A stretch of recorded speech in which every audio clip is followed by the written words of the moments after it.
आणि आता याच अनुषंगाने आमची संपादकीय भूमिका काय आहे हे सुद्धा आपण जाणून घेऊया. आपल्याला सांगतात आमच्या कार्यकारी संपादक सरिता कौशिक.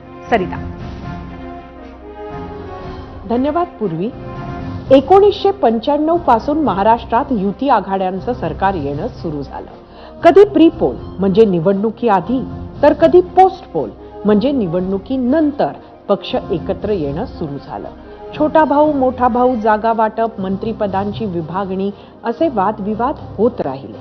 पण सामान्यतः काही सीमारेषा पाळल्या जायच्या.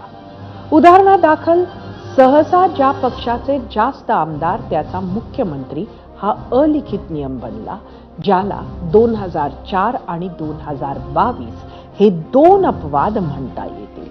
उदाहरणादाखल युती आघाडीत असताना मित्र पक्ष हाच आपला विरोधक आहे असं समजून टोकाची टीका होत नव्हती.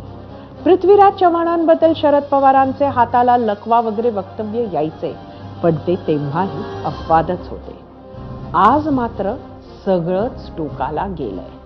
कोणीच कोणाचे नाही हे सर्वांना माहितीये, हे मान्यही केलेलं दिसतंय. आज आपले असले तरी उद्या नसतील हे कार्यकर्ते आणि पक्ष दोघांसाठीही लागू आहे. आणि त्यामुळेच काय घडतंय तेही आपण बघतोय. त्यात ही स्थानिक निवडणुकांची वेळ असल्यामुळे सगळ्याच गोष्टी जास्त प्रखर झाल्या. हे सगळं होत असताना लोकांचे प्रश्न, जनहिताचे मुद्दे मागे पडतात. कोणाचा पायपोस कोणाच्या पायात नाही. कुठला नेता कुठल्या पक्षात, कुठला कार्यकर्ता कुठल्या नेत्यासोबत याचा काही धरबंधही उरत नाही. ही जी सरमिसळ झालेली आपण बघतोय ती स्थानिक पातळीपुरतीच राहील अशी आशा करतो. पूर्वी. धन्यवाद सरिता. आणि याच नोटवरती 0 आवरमध्ये आज आपण इथेच थांबतोय. तुम्ही पाहत रहा ABP माझा.